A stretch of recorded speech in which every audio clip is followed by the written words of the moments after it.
It is 2019. You're walking through Notre Dame and you stop and look at a wall. Not just any wall. This wall holds a mural of Christopher Columbus. It was painted in 1880, shortly after completing the building. It has welcomed young men and ladies to the university for over 130 years. But as you look at the wall, all you see is a large black covering. The university has covered the painting because the man Christopher Columbus is one the university no longer wants to remember. You're not sure what to think about that. You've heard some pretty horrible things about Columbus. Was he really a murderer, a rapist, even committed a genocide? Did he bring slavery to the Americas? You keep walking and enter a lecture hall. You're going to hear a lecture by a man named Michael Knowles. You heard Antifa might show up, but you don't see any sign of them. The lecture hall is full. You find a seat in the back of the hall and settle in to hear. After some opening statements, Michael Knowles stands up to speak. So who was right? Was he a hero or a villain?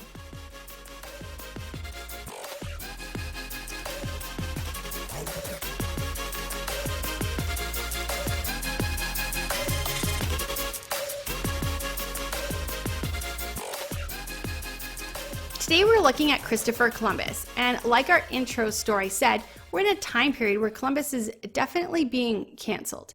If you would like to hear the Michael Knowles speech, I'm going to put a link to that in the show notes. In this podcast, I try not to sugarcoat anything. If someone is bad, I say he's bad, or she.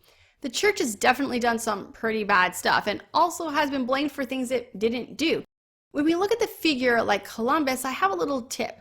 If someone is portrayed as a complete villain with nothing good at all, there's a chance you're listening to propaganda. Also, if a person is portrayed as completely good, basically almost a god, you're also listening to propaganda. So who was right? Notre Dame villain version or Michael Knowles saint version? The truth is somewhere in between. In 1451, Christopher entered the world. He was born in what is today Italy. His father was a wool worker, and the small family was not wealthy, but they also weren't peasants. They were a low level of middle class. Christopher would eventually have 3 brothers and a sister. His brother Bartholomew and his other brother Diego would become huge parts of his adventures as an adult. However, when Bartholomew was born, little Christopher was only 10 years old. And that's when he decided to head out to sea as a cabin boy. That's right. Christopher Columbus started his adventures at age 10. He loved the sea and he knew this would be his life. In 1470, his family moved to another area of Italy and his father began running a tavern. Christopher took every job available on the ship he could get, and he soon moved up the ranks and was traveling all over Europe. He went to Britain, Ireland, even Iceland. By the time he was a young man, he had seen so much of the world. Christopher also taught himself. He studied math, especially geometry. He learned to speak and read Latin. He was a very well-educated young man, but he had no formal education. One of the ships he was working on landed in Lisbon, Portugal, and to Columbus's surprise, he found his younger brother Bartholomew living there. Columbus decided to make Lisbon his home base, and his relationship with his brother grew very close. Then he met a young woman, Felipe. Felipe was from a very wealthy family. Her father had been a governor. However, her father had died, and there was no money for a dowry. Christopher asked her mother if he could marry her, and said he would take care of her and provide for her, and he didn't need a dowry. His mother was very thankful, and Christopher became like a son to her. She gave Christopher all of her late husband's maps and sea measurement tools. Christopher's life was good. He worked on the ships. He had a beautiful wife, everything he could dream of. And then he got one more blessing, a little boy. 1480, Diego Columbus was born. Christopher loved his son with all his heart. 5 years later, everything came crashing down. Christopher was out to sea traveling in West Africa when his wife died. Some historians say she was murdered. Others say she was sick. And others say there's just no record of how she died. But Christopher had to return home with no wife and take his young son with him. At this point, Christopher took his son and moved to Castile, what is today Spain. Now let's do a short recap of what's happened in Castile. Remember, the Ottomans have defeated Constantinople, throwing Europe into a panic. It's also ended the spice trade for most of Europe. Meanwhile, Portugal is trying to conquer Africa. Castile and Aragon were two countries that united with the marriage of Ferdinando and Isabella. They had also then attacked the Muslim area, defeating them and making them the ruler of the whole peninsula. Then they started the Spanish Inquisition. I covered that in my last episode. Please go back and listen to it if you haven't heard it. It makes all of this come into a better context. Meanwhile, Christopher in Castile meets a 20-year-old orphan named Beatrice. She gave birth to Christopher's second son, Ferdinando. Beatrice also becomes a motherly figure to Diego and took care of both of the boys. If all you know about Christopher Columbus was what you learned as a second grader in school, you may have heard something like this. People thought the world was flat. They thought they could sail off the edge of it. Christopher Columbus thought the world was round. He sailed to what he thought was India, so that's why we call Indians Indians, because he thought he was in India. Basically, none of that is true. Most people believed the world was round by Christopher Columbus's time. Now, there were people that believed the world was flat, but, well, there's people today who believe the world is flat. So the people who believed the world was flat didn't think you could just fall off the end of it. Not by Christopher Columbus's time. And he never thought he was in India. He was actually trying to get to Japan. Now, there is also a question about whether Christopher was a Jew. Jews who converted to Christianity were called conversos, and they were targeted by the church and the state, and that's basically what the Spanish Inquisition was about. Mostly because the Jewish community was the wealthy community. Like I said, I covered all that in our last episode, so please go back and listen to that. There is some evidence pointing to Columbus being a converso himself, but that he kept it secret and hidden while he was in Spain, which would make sense since they were burning conversos alive. He did, however, get money from the Jewish community when he was in Spain, and he had Jewish people as his crew. So either he was a Jew himself, or at the very least, he didn't agree with the racism that was going through Spain at the time. Bartholomew and Christopher loved maps. Bartholomew had a map of the world made by a man named Toscanelli. It was a map Toscanelli had made in 1474.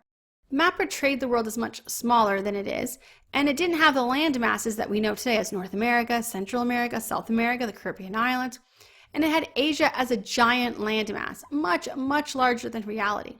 Toscanelli met with Christopher Columbus, and when Columbus showed him the plan the brothers had, Toscanelli thought it was a great plan. The trip would prove that his map was true, plus all the men were pretty sure that there was going to be small land masses in between, and that they would be able to claim those areas. The men believed this map theory was true, and they wanted to prove it. They wanted to take a ship and travel and prove the map was accurate. The brothers then went from country to country trying to get funding, but they got nowhere everywhere they went. Finally, the brothers tried Spain. They met with the king and queen, and they got another no. Columbus left disheartened. There was just nowhere left to go. As he rode away on a mule, he suddenly heard the sound of horses coming his way. Men from the court had come to tell Columbus to come back. The throne wanted to see him again. You see, Spain was in a difficult place. They'd been at war with Portugal, and they had a treaty that didn't allow them to travel through the water east if it was for trade.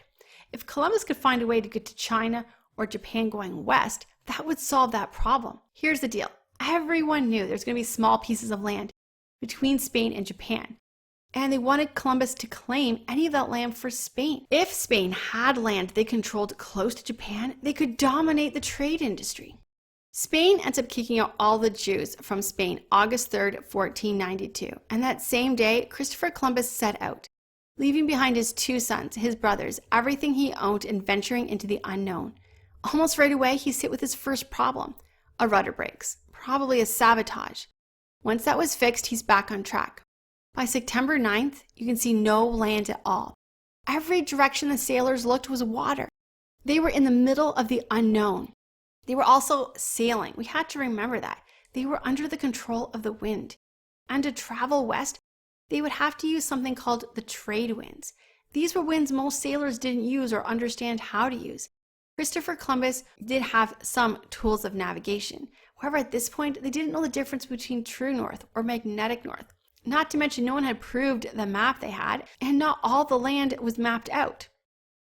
Day after day passed with no land, just water, more water, and then more water. The sailors started to panic. They didn't know where they were or how they would get home if they decided to turn around. They began to panic more and more and talked about mutiny. The first mate wanted to punish the people talking about mutiny, even hang them, but Christopher Columbus would not allow this to happen. Then, after a few weeks, they saw about 1,000 birds, and they knew that meant land. So they started to follow the birds to find the land. The men suddenly felt hope, and the idea of mutiny went away. October 11th, Christopher Columbus saw a light moving back and forth. He was sure it was a man walking on land. He called for sailors to come and look. One of the other sailors saw it before it disappeared. The next day, a cry went out. 10-0! 10-0! It was land, land. Everyone was so excited. They could see land now just ahead of them. Christopher Columbus spent the night thinking about landing and meeting a grand leader of Japan. He could picture the greatness of Japan and couldn't wait to see it with his own eyes. The next morning they did land, but instead of the greatness of Japan or grand leaders, he was greeted by naked people. These were the Tano people, and he had landed in Bahamas. The Tanos were also surprised by what they saw. They called them men who came from the sky. They could not understand where these men had come from. Christopher Columbus was able to meet the naked people, and although they didn't speak any of the languages Christopher spoke, he was able to communicate with them. He soon noticed something strange. There was no old men or women. In fact, the oldest person looked to be around 30. He realized the life expectancy of these people was very bad. He spent time with the Tanos and came to see that they had no religion at all, and that they were both very kind people and very smart people. They picked up on the Spanish language very quickly and wanted to please and help the crew as much as possible. Christopher almost immediately saw their need for salvation and wanted to share the gospel with them. He wrote in his journal the need to convert the tribe. Now, this is one of the things people criticize Christopher Columbus for. However, as a fellow Christian, this is one of the things that makes me like him. Here is the spot people criticize Columbus, and they use his journals from this exact time as a way to point to him as an evil villain. Now, they use an English translation of his journals, and that English translation wasn't written until 1892, during a time when England and Spain were fighting, and they kind of had a reason to make Columbus look like a villain. Even so, here's a part of the journal that they talk about. It appears to me that the people are ingenuous and would be good servants, and I am of opinion that they would readily become Christian, as they appear to have no religion and are very quickly to learn such words as are spoken to them. Now, servant is a key word here. Today people say servant means slave. He was saying he was going to make them all slaves. However, the Italian translation says they would be good servants of God, which actually makes more sense in the paragraph than slave. Let's read it with the two versions. If I was to say, I would make good slaves, and am of the opinion they would become Christians, as they appear to have no religion, or, and they would become good servants of God, and am of the opinion they would readily become Christians, as they appear to have no religion. He also wrote and said, for with 50 men they can be subjugated and made to do what is required of them. Once again, this is used to say he wanted to make them slaves, but this came from a letter being sent to the king and queen, asking them what they wanted him to do. Subjugate means they would be subjects to the crown, not slaves. Christopher Columbus himself was a subject of the crown. What Columbus was saying is these are peaceful people. They would make great subjects to the crown. They don't have to send a large army to attack them, 50 tops. Either way, Spain was going to try to take that land. That was the entire point of paying him to go. However, what Columbus was saying is don't send an army. These are good people and they'll make good citizens. He also planted a large cross on the island, but this was more of a way of claiming land than being a witness. The crew headed back on the ship and continued sailing. Columbus was sure Japan would be just around the next corner, but what they found were more islands, so many of them. This was actually really dangerous because the chance of running aground was very high. They didn't have maps to tell them where the land was going to be. Every island they came to, they put up a cross and claimed the land. They spent time with the island people, and they found more and more Tano people. They began to hear stories of a horrible tribe called the Cribs. These were cannibals who hunted and killed and ate the Tano people, and was the reason their life expectancy was so low. With each island and new group of people, Christopher would leave behind trinkets for the people, and they were fascinated by the man. One thing the tribe would love to do is touch their beards. They'd never seen anything like this before. One day, Christopher Columbus was showing a chief around his ship and showed him the cannons. He even let one of the chiefs shoot his cannon. All the tribes thought it was the most wonderful thing. Another time, Christopher Columbus showed a man his sword. The man grabbed it by the sharp end and sliced his hand. They had never seen such a weapon before. The crew continued, and the next land that they found was Cuba. Cuba was a beautiful country, and there were rumors of a land just around the corner with more gold. One day, one of Columbus's ships just took off, the Pinta. This is, of course, really bad for Columbus. Then they landed in Haiti and then the Dominican Republic, but the landing was not good. The steersman was tired. He really wanted to take a nap. He was not supposed to leave, but all there was water and more water and not a lot of wind. What could go wrong? So he called his cabin boy to come over and take over for him. He would just sleep for a few minutes, except his nap went longer than he expected, and land did come, and they ran aground, and the boat was ruined. Christopher Columbus stood on the deck of his ship. One ship gone, another ship ruined. He had not found Japan. He was a loser, a failure. He had no way to get his men home safe, and he began to cry. His men were in shock to see their great, fearless leader openly crying. Then he pulled himself together. He ordered all of the men to make for land, and then he told them to take the boat apart and they're going to use it to make a fort. This took a few weeks, and Columbus took his time to get to know the tribe people and made a really good bond, especially with the chief. He then picked 39 men to leave at the fort. He was going to take the rest of the men back to Spain and then return with a new boat. Imagine you're a man living on this island. A large boat suddenly appears, then a second. You've never seen anything larger than a canoe before. And they're wearing cloth from head to toe instead of just the loincloths you wear. And they speak a language you've never heard before. Their boat is broken and they're landing right here. Over the next few weeks, you begin to find ways to understand each other. They really love gold, and you give them some, as much of it as you have. It's not really valuable to you. After a while, you hear that some will return to the land they came from, but they're going to come back. Then they want to know if you want to come and see the place they came from. Would you go? Well, some men did go back with Columbus back to Spain, and I like to think of their journey. What an interesting perspective. While Columbus was shocked to see land and naked people who didn't know how to pick up a sword, imagine being these men and landing to see grand palaces and cathedrals. It must have been mind-blowing. Christopher Columbus is worried about his trip back. He didn't find Japan. He did have a little gold, but not much. He lost a ship and he destroyed a ship. How would he explain this? And would the king and queen give him another ship? Plus, the Pinta had just left. What if they were actually back in Spain and telling lies about him? As they head back to Spain, they come across a ship. And as they get closer, they recognize the flag. Yes, it's the Pinta. Columbus was legally allowed to hang the captain for what he did. However, he didn't punish him at all, and the two ships headed back towards Spain together. Then, suddenly, a storm hits. And this storm is a monster storm. Columbus realizes he's going to die. His thoughts are of his men trapped on the island. How will anyone find them? They will be doomed forever.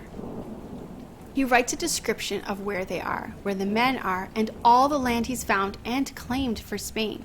He has his men help him seal the paper in a barrel and throw it overboard. And then they work through the night to survive the storm, and miraculously they live through it, both ships. However, the Pinta is gone, and Columbus doesn't know if they died or if they're just separated. Finally, March 14th, 1493, they land in Spain, excited to see his sons. His oldest is now 13, and his youngest is still a little boy. The boys are excited to see their father as well. They thought he was dead. A few days earlier, the Pinta had arrived back in port, and said they'd been hit by a huge storm, and they'd lost Columbus's ship, and it was presumed he was dead. That meant the crew of the Pinta had already told all the grand stories of Columbus's adventure, and the captain, of course, had left out the part about him leaving the ship, and also kind of made himself the hero of the trip. He was being celebrated. For Columbus, who wanted more than anything to just be someone, to be recognized, to have the Columbus name mean something, it was hard to see this other man who'd been such a disaster being treated as a hero. However, Columbus didn't attack the captain or rat him out as a disaster. The king and queen were excited to see Columbus, and he traveled to the court to tell of his adventure. He told Isabella and Ferdinand of the land he'd found. He was sure Japan was just a little farther west. He also told them that he planted a cross and claimed all of this land for Spain. And of course he knew there was plenty of gold on this land. He just needed time to find it. And what about the people on this land? If Spain was to go to war and conquer the land, would it be a hard-fought war?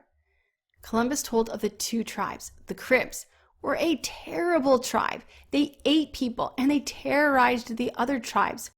They were a warring tribe, but they could easily be defeated by Spain. Spain could take them, no problem. The other tribe were the Tanu people. They were kind and friendly, and they could live peacefully among them. He was sure Spain could come in and take the land without a fight at all. The king and queen were thrilled. Of course, he needed to return as quickly as possible to the men left behind. He was sure they were safe. They were with the Tanu people, but they would need supplies soon. The king and queen were happy to send him back, and this time everyone wanted to go with him. September 24th, 1492, a little over a year after he left on his first trip, Columbus was heading out again, this time with 17 ships, 12,000 of the finest sailors. Everyone wanted to go on this trip, and one of the sailors was his brother, Diego Columbus. The two had dreamed of this moment for years. The Columbus name finally meant something, and they had been right. Now they just had to find Japan. Columbus also sailed this time with a new deal from the throne. He would get to keep 1/8 of the treasure found for himself and his family, and he would be the governor of whatever land was claimed for Spain. He also made a deal with the throne that all the Tanu people would be paid for work they did. There would be no stealing from the people. They would live in peace and trade fairly. Well, that was the plan. Amongst the crew were priests. Columbus had learned from his last trip that in a time of distress or loss of hope, there was a need for priests to keep the crew calm. He also wanted to bring the gospel to the people. His plan was to leave the priests in the areas claimed for Spain. His plan to evangelize the people is the reason some people criticize Columbus. From the Christian perspective, it's a positive. He wanted to reach these people with the good news of Jesus. Now the task was to try and find the land they had left the men on. Columbus had his charts, but it would still be hard. After 20 days, they did find land, but it wasn't the same land. This time they landed on what is today Guadalupe. As they went ashore, they found a village that had been completely abandoned. No one was there. They could tell something terrible had happened here. As they walked inland farther, they found a group of women and children living in terror. The Cribs had come. They'd killed every man and then castrated the little boys, leaving the women to live alone on an island with no hope of rebuilding their tribe. The women would be forced to live out their lives, dying one by one until there was no one left. What an absolute horror show. There was nothing the crew could do to help them. There was just too many of them to take on their ships. But they would let people know they were there, and they left them with the hope that they would not be alone forever. However, as the ships traveled, they landed on island after island with the same horror story. The women begged the men to come and help them or to take them with them. They would work as slaves if they had to, just please don't leave them. The crew realized something had to be done. They were going to have to go to war against the Cribs. They simply could not allow them to continue this rampage. Next week, when we come back, we're going to talk about the war they had with the Cribs and some of the mistakes they made in that war. We're also going to see what happened when they returned to their fort, and were the men alive and what was happening there. We're also going to look at some of the big mistakes Columbus made as he continued on in his adventure. Please come back next week so you can hear the rest of the Christopher Columbus story.